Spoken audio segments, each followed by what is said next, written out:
Thanks for joining us on this Wednesday evening for our 8 o'clock digital update. We are live right now on all of our digital platforms. That includes our website, our app, as well as Amazon Fire, Roku, Twitter, YouTube, and Facebook.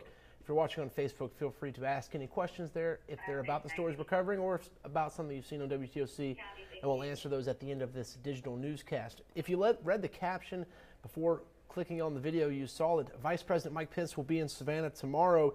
He is campaigning for Republican gubernatorial candidate Brian Kemp, and his visit is before the president comes this weekend in Macon. However, this visit in Savannah will be at the convention center, and this event coincides with the beginning of the expo for the race this weekend.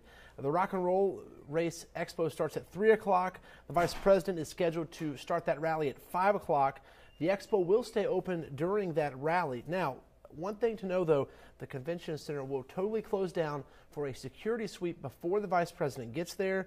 There will be a lot of people there, so you can expect some overflow parking, and that will be nearby at the racetrack. There will be shuttles there to take you back and forth to your car. You can also always park in downtown Savannah or stay at your hotel in downtown Savannah and take the ferry across the river. Here's the convention center's GM on the ability to do two events tomorrow. Take a listen.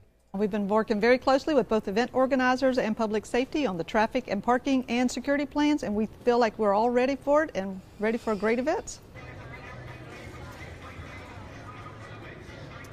Okay, Savannah police say they cannot discuss this event at all with their plans for security, but they did say there are plans in place. You can obviously expect traffic delays there on I-16 and Dean Forest as the vice president gets to Savannah, and then as he leaves Savannah, the same will be true about anywhere along that route. So if you can think of from the airport or actually wherever he flies into, it might be at Hunter Army Airfield, we need to confirm that, but wherever he flies into to the expo, those roads will be closed in staggered delays as he gets there and then as he leaves as well.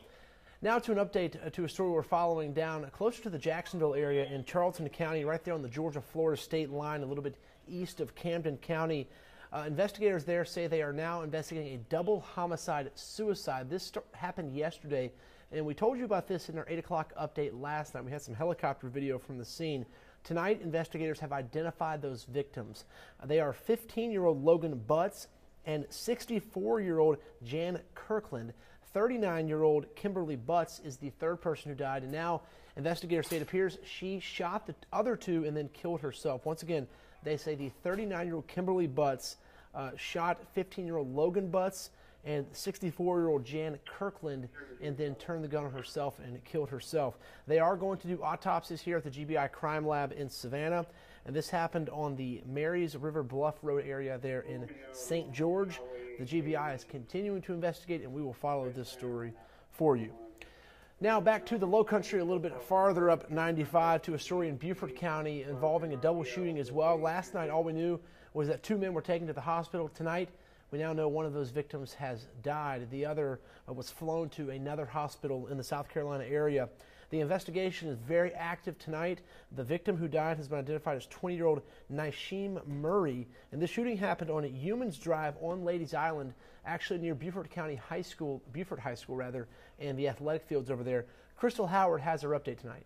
The Beaufort County Sheriff's Office told me today that they are still investigating to find out whether Murray and that 44-year-old who was shot are related. Law enforcement shut down Humans Drive last night after that shooting. The Beaufort County Sheriff's Office told me both men were taken by a private vehicle to the hospital. Murray died from gunshot wounds, and the 44-year-old was flown from the Beaufort Memorial Hospital to the Medical University of South Carolina in Charleston for treatment. We don't have an update on that man, but we do know he is from the Grays Hill area. Captain Bob Bromwich with the Beaufort County Sheriff's Office says the forensics team processed all the evidence from the scene and interviewed witnesses to find out more. Again, that's still under investigation, what circumstances led to the shooting. And again, investigators are working to identify all parties involved and hopefully come to a conclusion soon. And there is no suspect information at this time, but if you have more information about this shooting, if you know anything or if you saw anything, contact the Beaufort County Sheriff's Office. In Beaufort County, Crystal Howard, WTOC News. All right, thanks for that update, Crystal.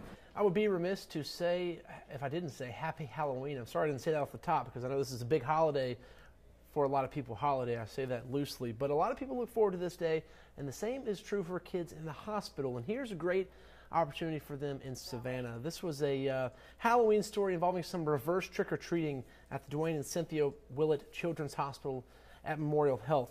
Volunteers there and local organizations took part in their 10th annual reverse trick-or-treating event. And as you can tell, they bring the candy to the hospital and drop it off to the kids who are sick and not able to get out and about and trick-or-treat. Now, the Georgia State Patrol and the Lions Club are just a couple of the organizations taking part. And you can see they go all out with those costumes there.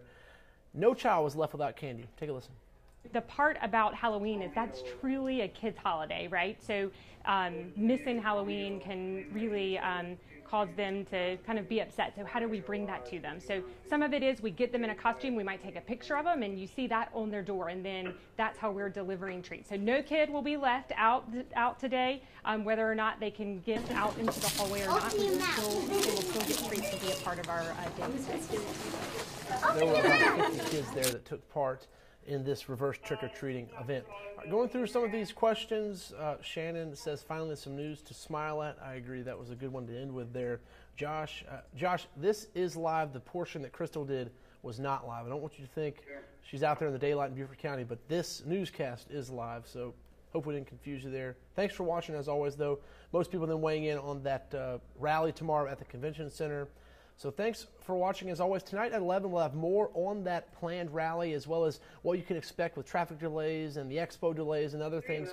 Also, Harley Strickland will have a story about how this governor's race is really shaping up to be a campaign that people are watching across the nation. Oprah Winfrey will be in Georgia campaigning for Stacey Abrams.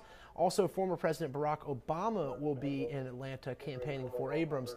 Georgia has long been a very red state, and polls are showing a neck-and-neck race, especially with a third-party candidate in Ted Metz. If he were to collect just a few percentage points, some poll experts are saying there could be a runoff in the race for governor. Don't want to get ahead of that, though, but it is worth noting that this is a race a lot of people are watching, and we will have complete coverage of that, including stops at their election watch parties next week in Athens for Brian Kemp and then Atlanta for Stacey Abrams. Thank you so much for watching us.